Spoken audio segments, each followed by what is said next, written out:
Merci beaucoup Christophe de m'accueillir aujourd'hui. En fait, vente privée et Adobe, c'est une très très longue histoire qui date de il y a presque 12 ans. Euh, Driven by Quality, ce que je vais vous montrer rapidement, c'est juste un petit film. Un clic. Ah, alors ça va.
Petit ralenti, c'était un effet Adobe. Hein.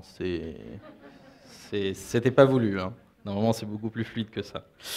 Ok, c'est juste une petite intro. Cette petite intro, ce film, il montre quoi? Il montre que, vente privée, ce sont d'abord des marques. Vente privée existe pour fournir un service aux marques. Donc, j'imagine, je ne vais pas vous faire l'affront de demander si vous connaissez vente privée. Je pense. Mais en fait, à quoi sert vente privée? Vente privée, nos clients, ce sont les marques. Toutes les marques du monde ont un problème de stock. En fait, on ne le sait pas assez. Une marque, quand elle produit 100, elle va vendre entre 40 et 50% de sa production à full price. Elle va vendre, allez, on va dire 50% pendant les soldes. Et il va lui rester, selon les années, entre 5, 10, 15% d'inventus. Et on est déjà dans la nouvelle collection. Donc le métier de vente privée, c'est de parler à ces marques-là et de leur dire, tu as un problème structurel, c'est que tu as produit des produits, tu as produit 5% de ta production que tu ne vas pas vendre, mais que tu as payé aux Chinois. Et nous, ce qu'on va faire, c'est qu'on va dire, on va t'organiser un événement pour ta marque pendant 5 jours, et on va essayer de tout vendre. Alors bien sûr, il va falloir un discount. Bien sûr, il va falloir que tu acceptes qu'il y a un discount différent entre la chemise blanche et le jean orange avec des trous. Ce qui n'est pas évident de faire accepter. Mais c'est exactement ça la logique de vente privée. Donc aujourd'hui, le thème, c'était l'innovation digitale seule de la qualité du développement de l'entreprise. En fait, c'est l'histoire de vente privée. Vente privée, ça a été créé avant, il y a un groupe qui a été créé par Jacques-Antoine en 1985, qui proposait aux marques ce genre de service, mais le service était je t'achète 2, ce qui vaut 100. Ce qui n'était pas forcément un produit win-win. Le digital a permis de créer un service win-win pour les marques. Donc nous, la transformation digitale a toujours été ça, mais il y a une autre particularité de vente privée, c'est que nous sommes des marchands. Et on va le voir un peu plus tard, c'est que la transformation digitale, tout le monde le fait. Des fois, on ne sait pas pourquoi le faire. Ben moi, je vais vous dire, essayez de le faire pour gagner de l'argent. Vous trouvez ça évident? Aujourd'hui, le marché ne montre pas ça. Il y a très peu d'acteurs d'e-commerce aujourd'hui qui sont rentables.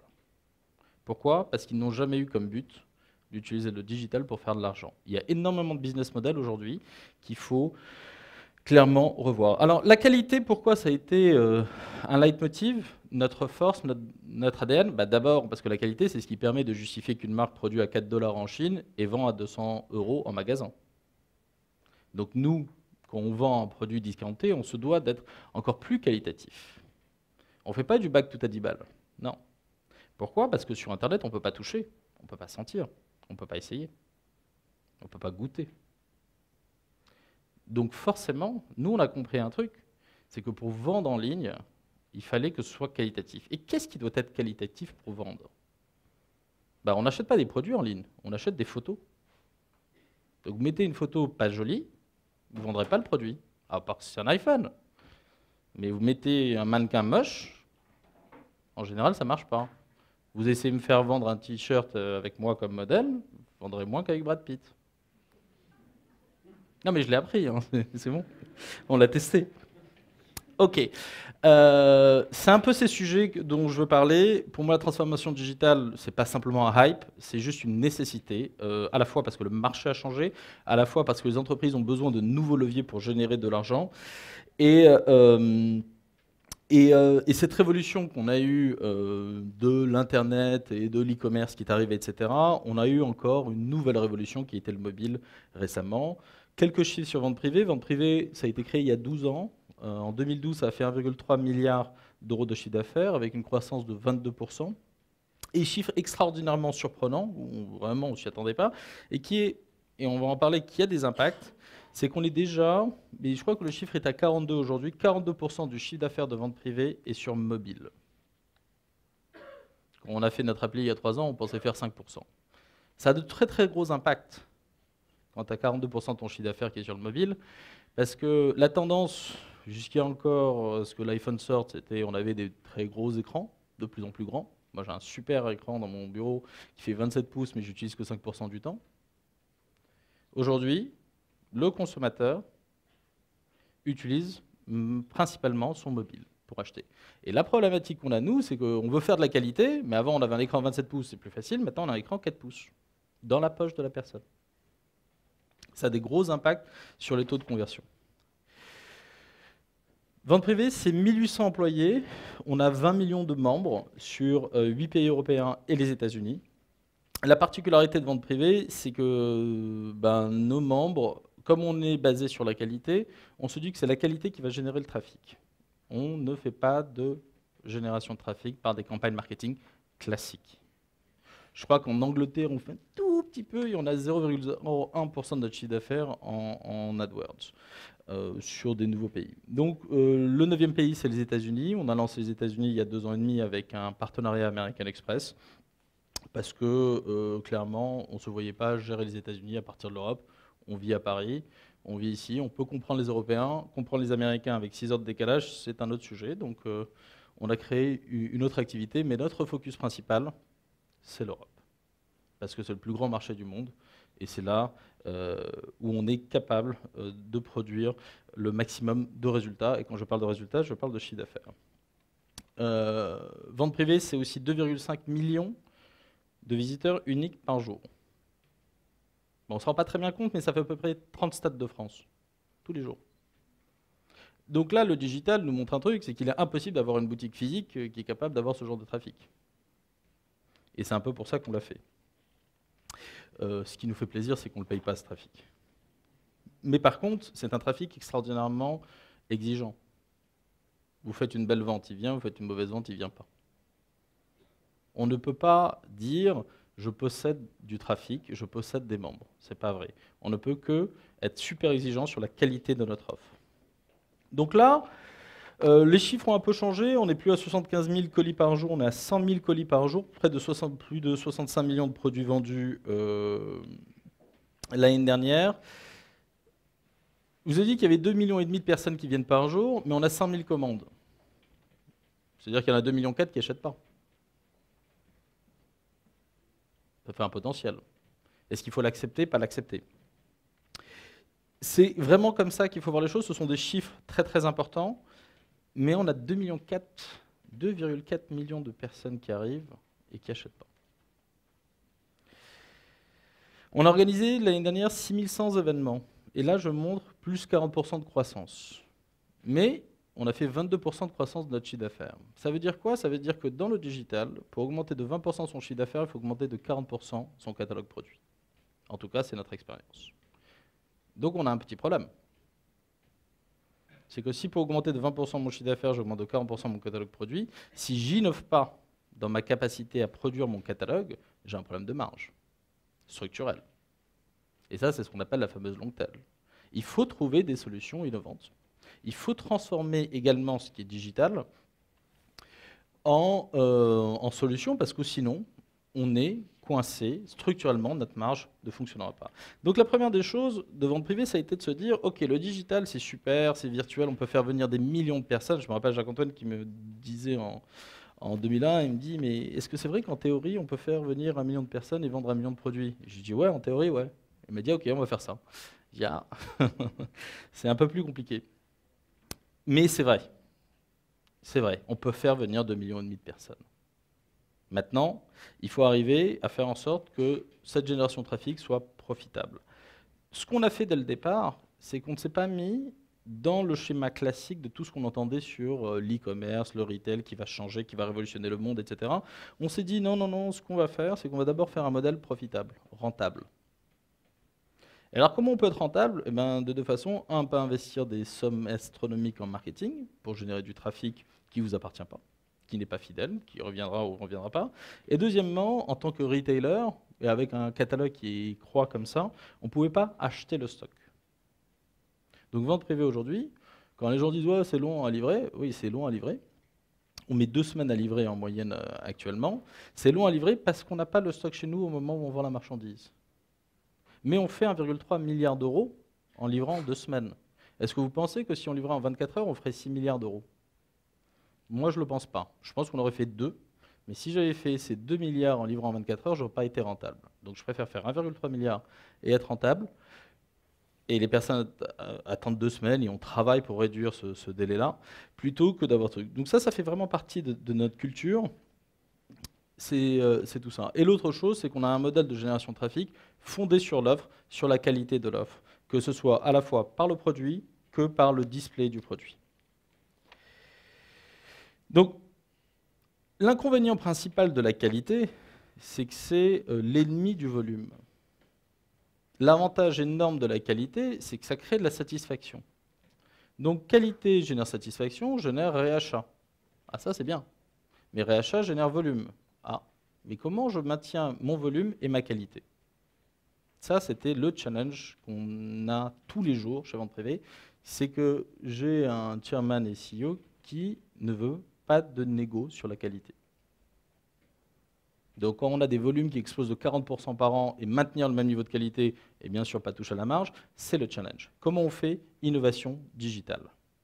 Et heureusement qu'on a des partenaires comme Adobe qui ont compris ce genre de choses-là et qui nous aident au quotidien là-dessus. Quand on regarde un peu là où on a dû innover, classique, technologie, logistique, customer service, il y a un département, franchement, au début, dans notre business plan, il n'y était pas, c'était la production digitale. Moi, au début, je pensais que prendre des photos, tu prends un photographe, tu prends une meuf, tu cliques, c'est bon, réglé, passe au reste.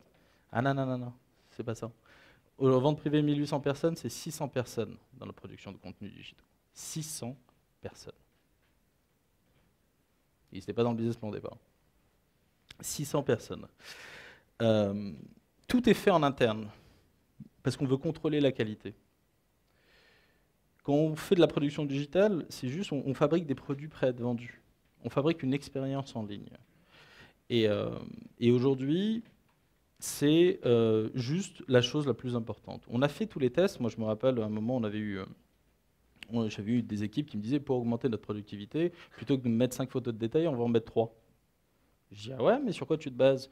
Sur des analytics, on s'est rendu compte que 90% voyaient le détail 1, 60% le détail 2, 40% le détail 3, et les détails 4 et 5, c'était 5%, 1%. Je dis, très bien, tu peux me refaire les mêmes stats avec les clients, avec les gens qui ont acheté le produit. Et là, on était à 90%.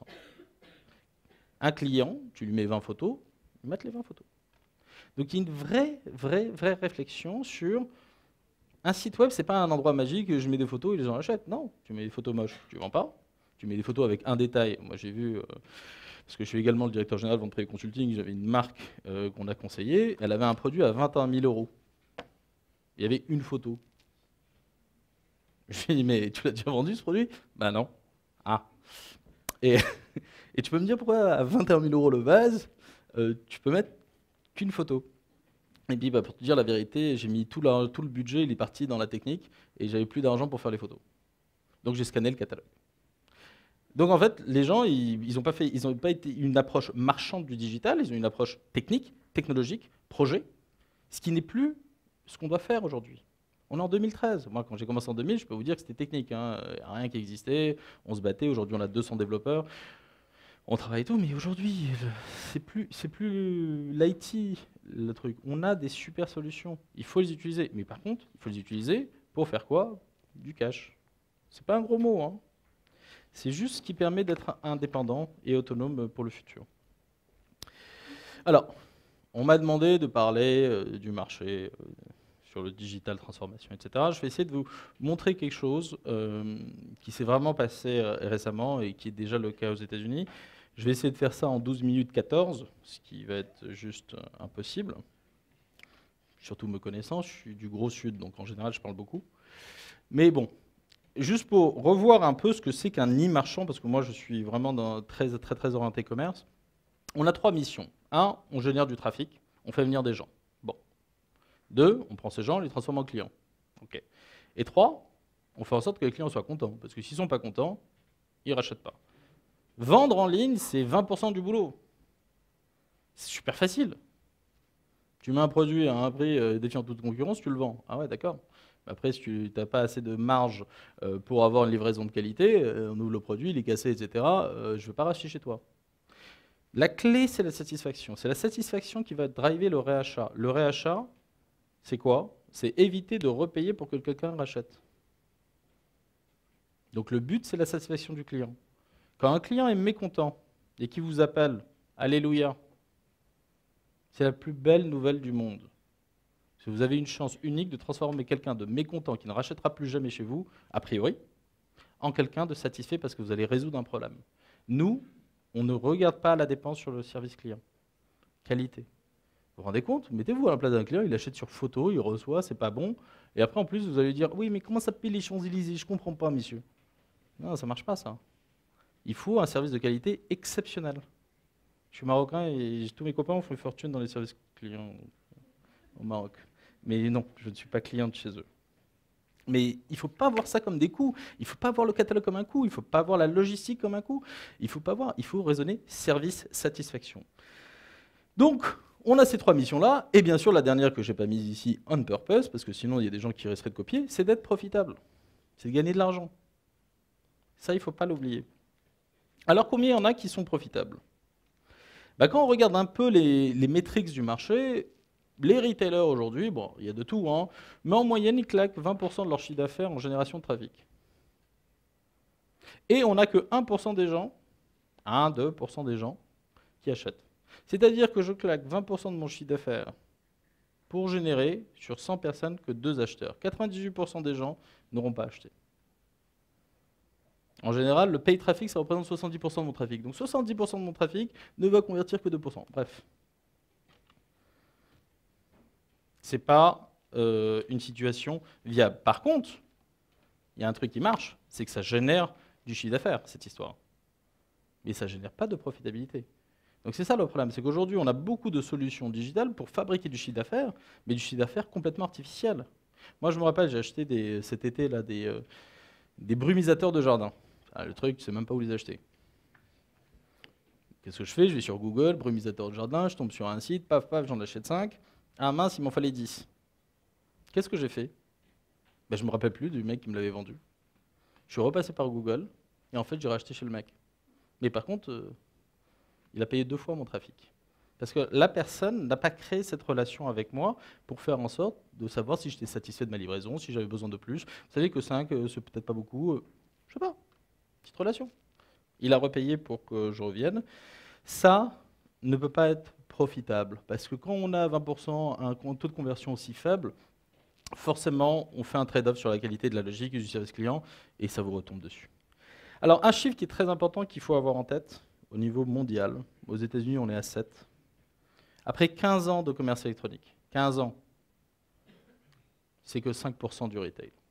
C'est-à-dire qu'il n'y a pas eu le tsunami dont on a parlé. Il n'y a pas eu la révolution retail, ça y est, on va arrêter. Non, non, non. Juste les humains, ils ont toujours 2 pieds, ils vont toujours dans les magasins. Mais à 95%. Et ça veut aussi dire quoi? Ça veut dire que les pure players ont échoué. Mais ça ne veut pas dire que les retailers ont échoué. C'est juste que les retailers n'y sont pas encore. Aujourd'hui, la transformation digitale n'a pas encore été faite dans le retail complètement. On a des acteurs d'e-commerce qui sont rentables, mais il y en a beaucoup qui ne le sont pas. Et aujourd'hui, les fonds d'investissement ne veulent plus financer des business models d'e-commerce qui ne sont pas rentables. Ils veulent bien financer des niches, des modèles confirmés, éprouvés, mais Qui va investir 40 milliards de dollars pour peut-être être numéro 2 d'Amazon? Personne. Voyons les États-Unis. Là, c'est la situation américaine, c'est juste le top 20 des retailers de 2012. Ben, sur le top 20, on a un acteur, c'est le numéro 1, il s'appelle Amazon. 61 milliards de dollars. En un an, il a gagné 12 milliards de dollars de chiffre d'affaires.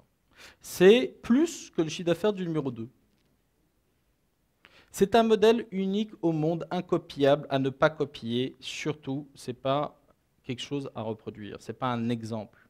C'est un modèle, il faut l'applaudir, c'est extraordinaire. 12 milliards de dollars en un an. Un an. Non mais je fais 1,3 en 12 ans. Extraordinaire. Et le numéro 2, Staples, c'est que quand on regarde la liste, ben on se rend compte d'un truc, il n'y a plus de pure player dans cette liste. Dans le top 20, piou, disparu. Il n'y a que des gens qui existent dans le physique. Pourquoi? Parce que l'avantage des retailers, c'est qu'ils n'ont pas besoin de payer pour générer du trafic. Ils existent dans la vie des gens. Ils ont déjà une communication offline. Donc ils font leur budget offline, ils disent ben, maintenant je mets www.boomboom.com. Et voilà. Il y a eu éradication du top 20 des pure players à part Amazon. Et, rapidement, j'ai 6 minutes. L'avantage qu'ont les retailers par rapport à la transformation digitale qu'ils peuvent faire, c'est qu'enfin, ils ont un outil à utiliser en magasin pour dire et pour arrêter de dire non aux consommateurs. Quand on regarde les magasins aujourd'hui, c'est un consommateur sur deux qui rentre, qui a l'intention d'acheter, ils sont que 15% à acheter. Pourquoi? Parce qu'il y a un problème de disponibilité. Vous vous rendez compte? Sur 100 personnes qui rentrent dans un magasin, il n'y en a que 15 qui achètent, mais il y en avait 50 qui avaient l'intention d'acheter, 35 n'ont pas acheté pour des raisons de disponibilité. Pourquoi? Parce qu'un magasin, c'est un 4 murs. Il ne peut pas avoir tous les produits, toutes les tailles, tous les trucs, ce qui est normal. Mais pourquoi le vendeur, il n'a pas un iPad qui dit « Ah monsieur, je ne l'ai pas, mais je peux vous le livrer chez vous demain, vous repassez, etc. » Ça, c'est de la transformation digitale, c'est ce qu'attendent les gens. Je crois que j'ai oublié un... Ouais, alors. Aujourd'hui, on dit toujours, les retailers, ils sont à 5%, ils ont le monde devant eux, puisque tous les pure players vont se planter. C'est pas vrai, parce qu'il y a des retailers qui ont compris ça. Il y a des retailers qui sont matures et d'autres qui ne sont pas matures. Aujourd'hui, la compétition ne se fait pas entre les gros acteurs, Walmart, énorme, et les petits. Ils se font entre les rapides et les lents. Et aujourd'hui, le digital, l'innovation, permet de faire ça. Quelqu'un qui innove et qui change son site une fois tous les 3 ans, bon, ok, c'est sympa, il est innovant à un moment, mais après, il ne va plus l'être.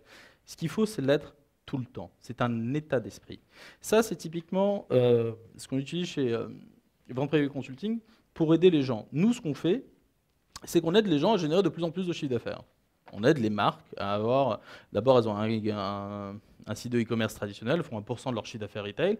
Nous, ce qu'on veut, c'est les amener à faire 20%. C'est possible, on a plein d'exemples où c'est possible, et on sait comment faire. On sait comment faire. Ce n'est pas une notion technique. C'est d'abord une décision du board, d'en haut. Je veux changer ma boîte. Pour faire quoi? Pour répondre aux interrogations de mon consommateur. Le consommateur, aujourd'hui, il a un ordinateur dans la poche. Quand il est dans votre magasin, il est connecté à votre site. Il y a celui des concurrents. Donc là, il y a 2 semaines, j'étais en Angleterre dans une conférence à l'Internet Retailer. Il y avait un grand monsieur qui s'appelle Sir Stuart Rose. C'est la personne qui a monté Marks & Spencer, Topshop, machin, et qui est aujourd'hui à Ocado. Et qui a cette super formule, il disait « Le consommateur n'est plus le roi. C'est le maître de l'univers. » Et il a complètement raison.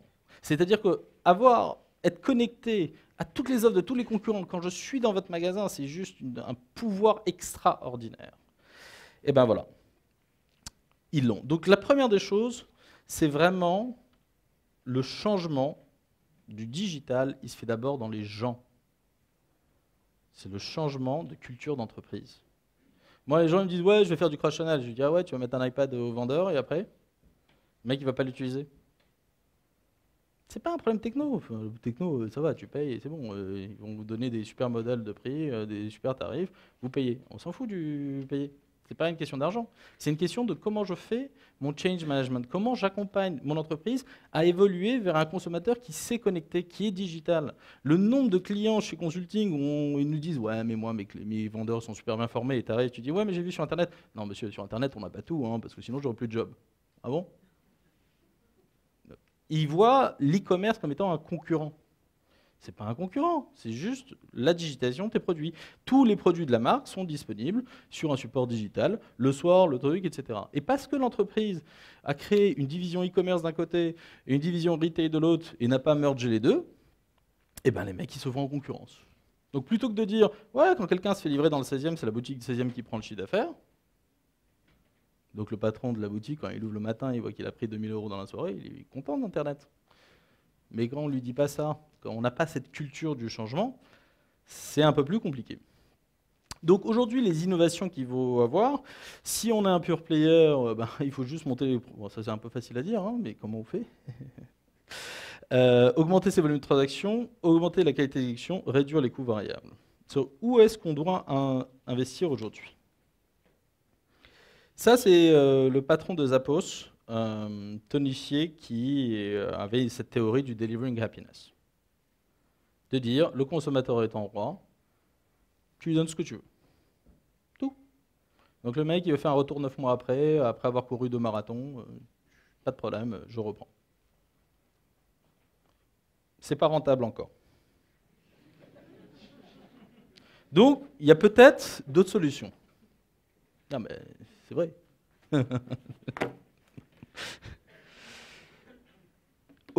Travailler sur un critère, arrêter d'accepter qu'on ait un 1-2% de taux de conversion. C'est ça le truc. C'est de dire comment est-ce qu'on peut faire pour que les gens... Bon, on arrête de travailler sur l'inbound, la génération de trafic entrant, on va travailler sur la transformation. Vous vous rendez compte qu'on est à 2%, 98 personnes se barrent. Et on les a payés pour venir. Donc là, moi, je dis juste 5%. Nous, on est, chez Vente Privée, on est plus à 10-12% en début de vente, mais comme on n'a plus de stock, on descend plus vers 6-7%. Mais on travaille énormément ça. On ne travaille que ça. L'expérience du content. C'est juste ça qu'il faut travailler. Alors, exactement, on a cet énorme challenge du téléphone mobile. Les gens ils vont de plus en plus sur le mobile et c'est de plus en plus compliqué d'avoir une expérience sympa sur mobile puisque j'ai une colonne et 5 lignes. Il y a des innovations en ce moment. D'ailleurs, Adobe travaille beaucoup sur des moteurs de personnalisation qui vous permettent de pousser les contenus les plus pertinents en haut parce que j'ai que 5 lignes. Sur le merchandising, moi qui ai beaucoup de fashion, etc., je sais que je suis à zéro, t'inquiète pas Christophe.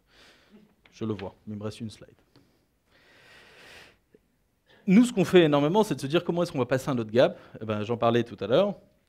C'est trouver le saint graal de la fringue. C'est un moteur de recommandation de taille. C'est-à-dire quelque chose qui soit suffisamment pertinent, fonctionnel, avec une précision de 99,9%, où je mets mes mensurations, on me dit, monsieur, je vous propose, je ne veux pas vous donner mes tailles, ce qui vous va, c'est SM et L, mais selon vos préférences, peut-être que vous aimez un slim fit, un baggy fit ou un regular fit, et après on va adapter. Recommander une taille, c'est juste parfait. Ma femme a son rêve, et c'est pour ça que les retailers ont beaucoup de chance d'avoir des boutiques, elle déteste aller dans des boutiques et se changer. Déteste. Elle me dit, moi je me fous pas à poil dans les magasins. Alors comment tu fais? Je commande en ligne et je me fais livrer, comme ça je peux essayer chez moi tranquillement, j'essaye mes produits, etc. Ah ok. Et après, il faut retourner. Mais je préfère ça. Et je lui dis, mais si par exemple tu pouvais faire un retour en magasin, et là je vois son sourire ébahi, en me disant, ça c'est le rêve. J'essaye tranquillement chez moi, je vais en magasin, je ne le mets pas dans un truc, je le mets juste dans un plastique, je arrive, on échange, j'ai soit un crédit pour acheter autre chose, soit on me donne la bonne taille, etc. Et là, qui peut faire ça? Un pure player ne pourra jamais faire ça. Il n'y a que des retailers physiques qui pourront, s'ils ont fait leur transformation digitale en interne, leur changement, proposer ça. Moi, j'ai été chez Zara qui propose ça en ce moment. Je l'ai fait un peu tôt, puisque quand je suis arrivé dans la boutique, les gens n'étaient pas au courant. Et après, je lui dis de parler à un manager, et je lui dis, mais alors, ah oui, j'ai entendu parler, mais je ne sais pas comment faire. Et j'ai dit, alors, on fait comment maintenant? Je ne sais pas, il faut que j'appelle le siège. Bah, d'accord. L'accompagnement au changement, ce n'est pas un projet. Moi, ce que j'aurais aimé chez Zara, c'est qu'ils mettent des grands panneaux dans la boutique, dire on accepte les retours. Pourquoi? Parce que les vendeurs l'auraient vu, tout simplement. Ouais. Bah oui, mais c'est ça le change management. Et voilà. Et après, il y a un dernier sujet, donc le merchandising, les images, les zooms, les trucs, voir la qualité, la texture, la recommandation de taille. Et aussi un autre truc, c'est qu'on a énormément de taux d'abandon de panier. Et ça encore, ce sont des chiffres sur lesquels il faut travailler.